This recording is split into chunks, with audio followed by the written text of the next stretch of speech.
एक नंबर के लोभी हैं।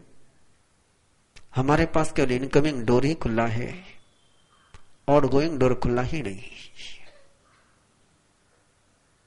हम प्रभु की कृपा को केवल लेते ही हैं, प्रभु की कृपा को दुनिया में बिखरते नहीं है। हम केवल प्रभु के प्रवचन को सुनते ही हैं, प्रभु के प्रवचन को दुनिया को देते नहीं है। हम केवल प्रभु के वरदानों को ग्रहण ही करते हैं, प्रभु को वरदानों को विश्व को प्रदान नहीं करते हैं। बड़ा तीखा, बड़ा कड़वा अनुभव है, मीठा भी है साथ में। एक 4 सालों से प्रयास करता रहा हूं कि टीचर बनाने, और टीचर का मीनिंग यह होता है जो केवल प्रभु के वचनों को ग्रहण न करे, प्रभु के वचनों को दुनिया को भी प्रदान करे। जो केवल प्रभु के सिद्धि से, प्रभु के भक्ति से, प्रभु के वरदानों से स्वयं को ही संपन्न न करे, जो विश्व को भी संपन्न करने के लिए समर्पित हो जाए। और इसलिए बेंगलोर में भी टीचर ट्रेनिंग के कैंप लिए, और टीचर ट्रेनिंग के कैंप लेते समय पहले ही दिन कंडीशन रख दी थी मैंने कि जो टीचर का काम करने के लिए तैयार है, संकल्पबद्ध है, उन्होंने ही शिविर में जुड़ना। जिनको टीचर बनने की भावना नहीं, जिनको दुनिया को सिखाने की इच्छा नहीं, जिनको दुनिया को सिखाने की तैयारी नहीं, उन्होंने इस शिविर में नहीं जुड़ना है। मैं अभिनंदन करता हूं उन बहनों का, उन माताओं का, जिन्होंने इस वचन को सत्य के बनाया और टीचर ट्रेनिंग की केवल ट्रेनिंग ही नहीं ली, चतुर्मास में ही उन्होंने टीचर ट्रेनिंग लेकर के टीचर का काम भी प्रारंभ किया। उन माताओं का, उन बहनों का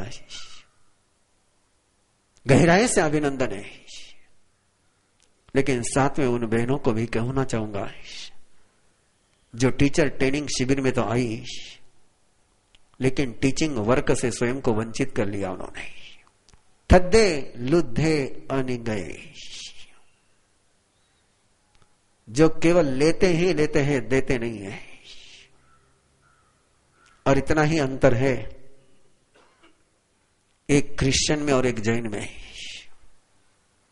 एक मुस्लिम में और एक जैन में, एक सिख में और एक जैन में। हर क्रिश्चियन के मन में अंतरतम की भावना होती है कि मुझे जो ईसा मसीह मिला उसको मैं दुनिया को दूं। हर मुस्लिम के मन में भावना रहती है कि मुझे जो खुदा का पैगाम मिला उसको मैं दुनिया के कोने कोने तक पहुंचाऊं।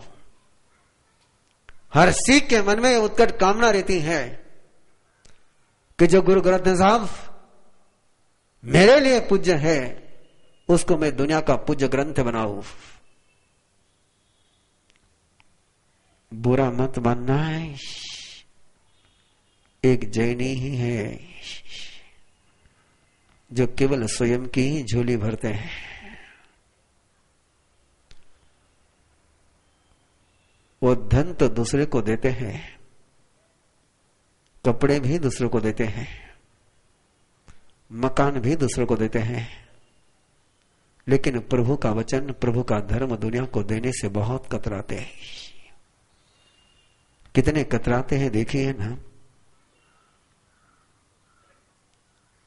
कितने कतराते हैं देखिए तो सही। निर्वाण कल्याणक का अनुष्ठान चल रहा है, उत्तराध्ययन सूत्र की आराधना चल रही है। मैं कई बार प्रेरणा दे चुका हूं कि निरंतर प्रयास करिए कि महावीर के बेटों को लेने के लिए। मैं आज तक समझ नहीं पाया कि क्रिश्चियन नॉन क्रिश्चियन को क्रिश्चियन बना सकता है।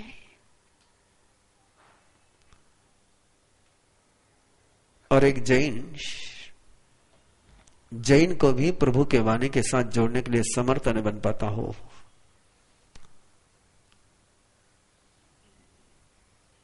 तो मन में विचार तो आएगा ही आएगा, चिंतन तो चलेगा ही चलेगा। ये निर्वाण कल्याणक के देशना का अनुष्ठान एक सपने के साथ चला हुआ है। एक ही सपना है कि जब बाइबल दुनिया की भाषा में पहुंच सकती है, केवल भाषा में ही नहीं, बोली भाषा में भी बाइबल पहुंच सकती है, तो परमात्मा का वचन, परमात्मा का आगम क्यों नहीं पहुंच सकता है? ये पहुंचाने का सपना लेकर के चले, ये तभी पहुंचेगा जब पहले आपके हृदय सिंहासन पर उत्तराधीन सूत्र विराजमान होगा। इस अनुष्ठान का लक्ष्य केवल 2 घंटे के लिए आपको यहां बुलाना नहीं, इस अनुष्ठान का लक्ष्य है उत्तराध्ययन सूत्र के साथ आपका ऐसा रिश्ता जोड़ने का, ऐसा रिश्ता जोड़ने का कि मौत में भी ये रिश्ता बना रहे। ये सोच करके बिल्कुल मत बैठना कि 26 तारीख तक उत्तराध्ययन की आराधना आपको करनी है। मैंने 26 तारीख तक 21 दिन का यह अनुष्ठान इसलिए कर रहा हूं, इसलिए करा रहा हूं कि जिंदगी में तुम्हारे लिए उत्तराध्ययन सूत्र के अलावा और कोई बचे ही नहीं। हर घर में, हर आंगन में, हर हृदय में उत्तराध्ययन सूत्र की आराधना प्रतिदिन होनी चाहिए। और मुझे मेरी यात्रा का समाधान है, आज तक कम से कम 10,000 व्यक्ति हैं कि जो प्रतिदिन बिना उत्तराध्ययन सूत्र की आराधना करे, मुंह में पानी नहीं लेते। 11 गाथा की आराधना, न्यूनतम 11 गाथा की आराधना है।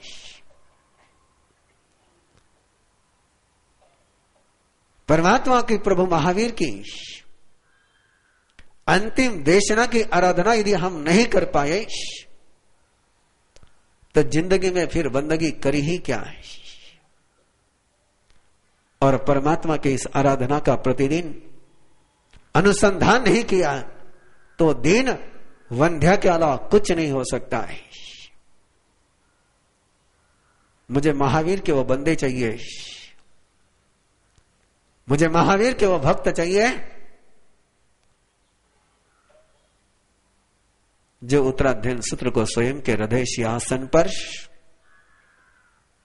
प्रतिष्ठित करे और विश्व में भी प्रतिष्ठित करे। इसी आस्था के साथ इसका अनुष्ठान चल रहा है।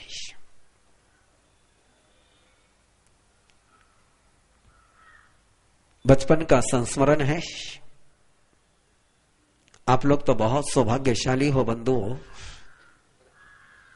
आपको तो समझ आने के पहले से ही जैन धर्म और जैन संत उपलब्ध हो गए। पता नहीं आपका सौभाग्य है कि दुर्भाग्य है, मुझे पता नहीं, लेकिन हम इस सौभाग्य से लाभान्वित नहीं थे। देहात में रहते थे, संतों के दर्शन दुर्लभ थे। 16 साल तक केवल 2 बार साधु और साध्वी के दर्शन हुए थे। उपकारी पिता के उपकार है कि जिन्होंने गुरु के साथ जोड़े रखा था। लेकिन जैसा आसपास का माहौल, उसी माहौल में ढल गए थे। वारकरी संप्रदाय के सारे संस्कारों में जीवन बीत रहा था। ज्ञानेश्वरी का पारायण, तुकाराम गाथा का पारायण, एकनाथी भागवत का पारायण, विठल की भक्ति, पांडुरंग के भजन, हरिपाठ, इसमें दिन बीत रहे थे। लोगसा नहीं आता था, नमोथनम नहीं आता था। ये सब जो कुछ भी सीखा है मैंने गुरु चरणों में जाने के बाद सीखा है।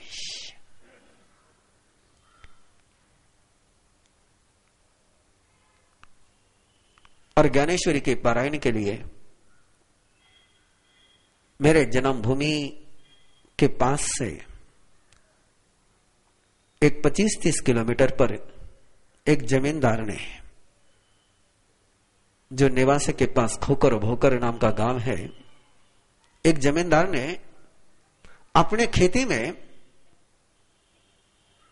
सैकड़ों एकड़ की खेती में ज्ञानेश्वरी का सामूहिक पारायण किया, जैसे हम आराधना कर रहे हैं। और सामूहिक पारायण के लिए कम से कम 10,000 लोग थे। 8 दिन वही खेती में रहना। कितनी कुटिया बनी होगी, कितनी राहुटिया बनी होगी, और सारा खर्चा अकेला किसान का था। विशाल पंडाल, विराट भोजनशाला, 10,000 लोगों की रहने की व्यवस्था। और उस पारायण में सहभागी होने के लिए 15 साल की उम्र में मैं पहुंचा था। गांव वालों के साथ पहुंचा था। वो वातावरण आज भी आंखों के सामने है कि सुबह 3 घंटे, दोपहर 3 घंटे वो ज्ञानेश्वरी का पारायण चलता है। एक स्वर में, एक ताल में, एक लय में भक्तगण ज्ञानेश्वरी की आराधना करते। और उस समय एक कीर्तनकार ने, एक प्रवचनकार ने प्रतिबोध देते हुए, प्रेरणा देते हुए इतनी गहरी बात कही, इतनी अनूठी बात कही कि अंतर मन में पूरी पूरी जाकर के कहीं बीज से बनकर के बो गई। उसने कहा कि तुम्हें पढ़ते नहीं आता है। ध्यान से सुनना जरा बात को। तुम्हें पढ़ते नहीं आता है। अ, आ, ई, क, ख, ग, घ कुछ नहीं आता है। फिर भी तुम रोज ज्ञानेश्वरी को खोलो और ज्ञानेश्वरी की ओवी पर से, ज्ञानेश्वरी के शब्दों पर से तुम्हारी नजर घुमाते चले जाओ, तुम्हें ज्ञानेश्वरी आ जाएगी।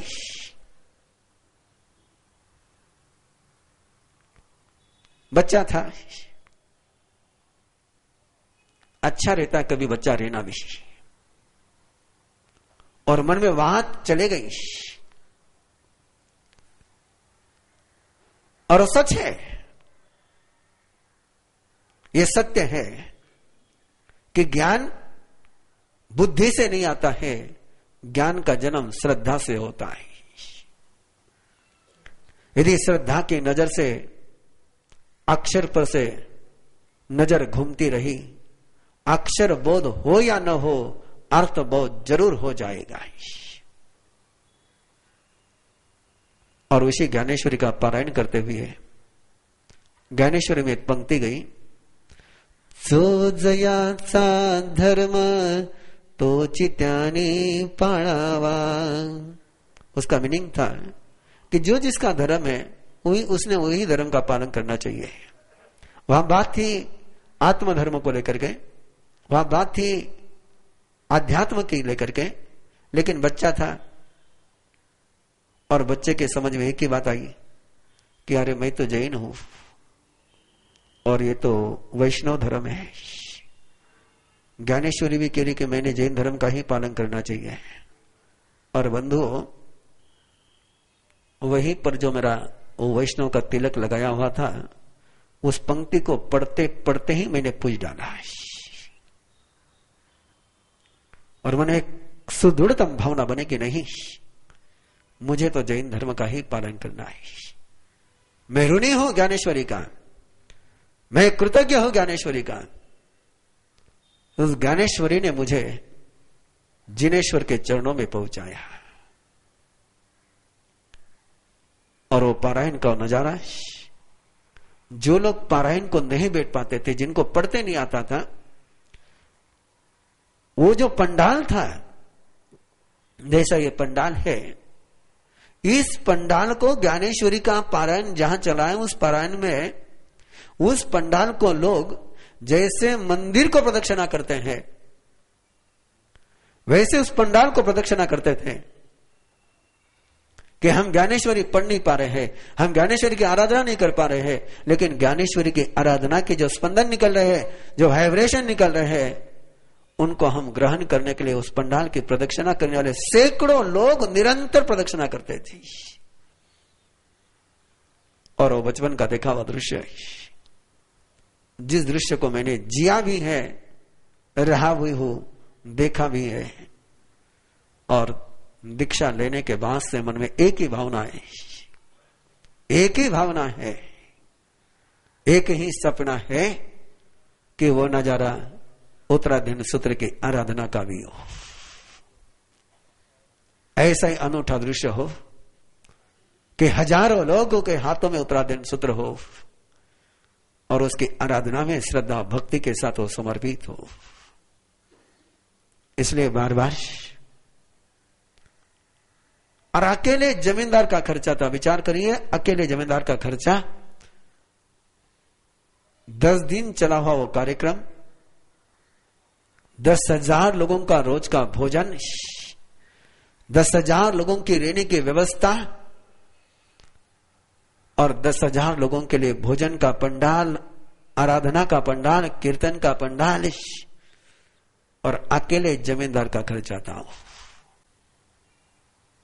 जिनका स्वयं पर कोई नियंत्रण नहीं है। अभी खन्नम उलवई, जो बार बार उटपटांग बोलते ही रहते हैं, अविनीत व्यक्ति कितना ही पढ़ ले तो भी अबहुश्रुत है। क्रोध के कारण से, अहंकार के कारण से, प्रमाद के कारण से, रोग और आलस के कारण से शिक्षा लब्ध नहीं होती है। किन्हें शिक्षा प्राप्त होती है? 10वीं गाथा से चल रहा हूं, आप भी देख सकते हैं उनको। पनरस इमठाने सुविनेति उच्चई नियावती अचवले अमाई अकोहले।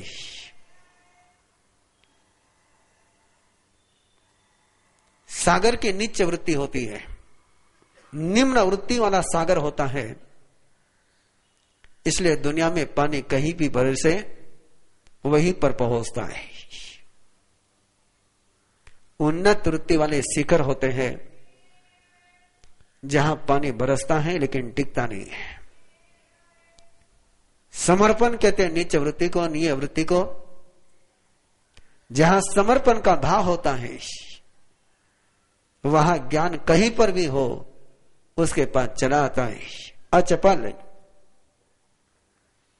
स्थिर, चंचलता नहीं, अमाई, सरल, अकोहले, इधर उधर झांकने की आदत न हो, किसी के गिरेबान में झांकने की आदत न हो, दूसरे के उद्योग धंधे का पोस्टमार्टम करने की आदत न हो। कौतूहल का अर्थ केवल इतना ही होता है कि दूसरे के घर में क्या महाभारत चल रही है, दूसरे के यहां क्या रामायण चल रही है, इसमें जिसको रस रहता है, और स्वयं के अंदर क्या रेगिस्तान चल रहा है, इसके तरफ जिसको देखने की फुर्सत नहीं होती है, वो कौतूहल वाले होते हैं।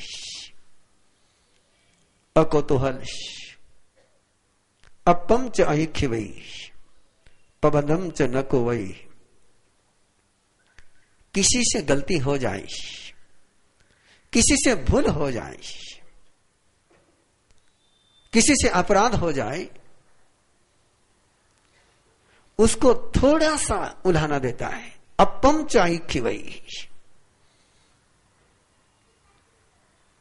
ऐसा उल्हाना देता है, ऐसा उल्हाना देता है कि जिस उल्हाने में प्रेरणा छिपी हुई रहती है। आघात नहीं, प्रत्याघात नहीं, प्रबंधम च न कोई, और कषाय का प्रबंध नहीं करता है। क्योंकि जो अबहुश्रुत के लक्षण है उसमें गया हुआ है कि प्रबंधम च कोई, जो क्रोध का प्रबंध करता है। प्रबंध शब्द को आप समझते होंगे शायद, मैनेजमेंट, ऑर्गेनाइज करना है। जो ऐसी व्यवस्था करता है, ऐसी सिस्टम अपनाता है, ऐसी लाइफस्टाइल अपनाता है कि जिसमें से क्रोध का जन्म होता ही चला जाए, और एक ऐसी जीवन शैली, एक ऐसी व्यवस्था कि जिसमें क्रोध का जन्म न हो। शिक्षा किसको प्राप्त होती है? जरा नजर उठा करके देखिए अपने घर की तरफ। अपने घर की व्यवस्था कैसी है? अपनी संघ समाज की व्यवस्था कैसी है? स्वयं की जीवन शैली कैसी है? फॉर एग्जाम्पल, कई व्यक्तियों की जीवन वृत्ति होती है कि मैंने ये वस्तु यहां रखी है, उसको हिला करके किसी ने दूसरी तरफ रख दिया कि घर में महाभारत आ गया है। क्यों हटाई? किसने हटाई? किसको पूछ करके हटाई? ऐसी यदि जीवन शैली होगी तो गुस्सा तो चलता ही रहेगा। और ये जीवन शैली रही, किसी ने हटाई होगी, उसका भी सोच होगा, उसने भी अलग तरीके से रखा होगा। ये जीवन शैली रही तो गुस्सा जन्मने वाला नहीं है। थाली आने में देर क्यों हुई, ठंडा फल का क्यों आया, ये सारी जीवन शैली किसकी है? क्रोध को जन्म देने वाली और क्रोध को स्थायी रखने वाली। एक बार मामला बिगड़ गया ना, बस बिगड़ गया, वापस तेरा मेरा कोई रिश्ता हो नहीं सकता। ये जीवन शैली किसकी है? क्रोध को कायम रखने की। हो सकती है भूल, अगली बार भूल नहीं होगी। एक बार भूल हो गई, ब्लैक लिस्ट में लिखा गया है। ऐसी जिसकी वृत्ति होगी उसको कहते हैं प्रबंधम च कुवई। और ऐसी जिसकी वृत्ति होगी कि गलती करते करते ही सीखेगा, भूल करते करते ही सीखेगा, ये जिसका जीवन दृष्टिकोण होगा वो गुस्सा नहीं कर पाएगा। मित्तिज मानो भयई, बहुत महत्वपूर्ण शब्द है। किसने मैत्री का प्रस्ताव दिया, किसी ने दोस्ती का प्रस्ताव दिया, किसी ने सहयोग की भावना सामने रखी, उसकी सहयोग की भावना की जो भक्ति करे, मित्तिज मानो भयई भजती। किसी ने सहयोग की भावना सामने रखी तो सहयोग की भावना की भक्ति करे, उसको बधा करके ले। आपको जरूरत है या नहीं वो बात बाजू में रखिए। हो सकता है कि आपको वस्तु की जरूरत नहीं होगी, लेकिन उसकी भावना उससे बढ़कर के होगी। उस भावना की जो भक्ति करता है, मैत्री प्रस्ताव की जो भक्ति करता है, वही शिक्षा प्राप्त करने के लिए समर्थ होता है। जो मित्तिज मानो वमई, दो शब्द है। पहला शब्द है मित्तिज मानो भयई, और उसके पहले गया है पापकारी शब्दों में मित्तिज मानो वमई, जो मैत्री प्रस्ताव का उल्लंघन करते, वमन करते हैं।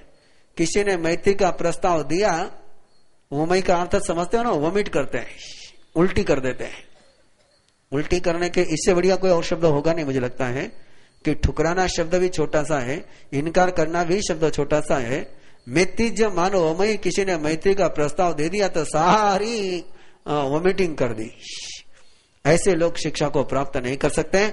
जो मैत्री के प्रस्ताव को सर माथे पर चढ़ाते हैं वही शिक्षा को प्राप्त कर सकते हैं। स्वयं लद्धुम न मज्जई, ज्ञान प्राप्त करके भी जो बेहोश नहीं होते हैं, अहंकार नहीं करते हैं। नय पाव परीखिवी, किसी भी पापी व्यक्ति की जो निंदा नहीं करते हैं, पाप की निंदा करते हैं, लेकिन पापी की निंदा नहीं करते हैं। अपनी वृत्ति पाप के अभिनंदन की है और पापी के निंदा की है। और प्रभु फरमाते निंदा पाप की हो, पापी की नहीं। जो पापी की निंदा करता है वो कभी शिक्षा को प्राप्त नहीं कर सकता। जो पाप की निंदा करता है वही शिक्षा प्राप्त करने के लिए योग्य होता है। नय मित्तेषु कुप्पयि, जो मित्रों पर दोस्तों पर गुस्सा नहीं करता है। मैंने आपसे पूछना फालतू का है, क्या आप गुस्सा किस पर करते हो? आपका गुस्सा दुश्मनों पर ज्यादा होता है कि दोस्तों पर ज्यादा होता है? बोलेंगे क्या? किस पर गुस्सा करते हो? घर में गुस्सा करते हो कि दुश्मन के घर में जाकर गुस्सा करते हो? अपनों पर गुस्सा करते हो और अपने दोस्त हैं कि दुश्मन है? परमात्मा के वाणी का संकेत ग्रहण करिए। जो दोस्तों पर गुस्सा करता है उसको ज्ञान नहीं चढ़ता है।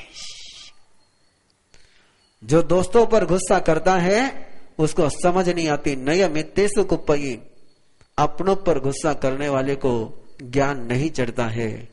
अप्रियस्य विमित्तस्य रहे कल्याण भाषई, और जो मित्रों पर गुस्सा नहीं करता है, जो मित्रों पर गुस्सा नहीं करता, दोस्तों पर गुस्सा नहीं करता, उसका ज्ञान चढ़ते ही चला जाता है।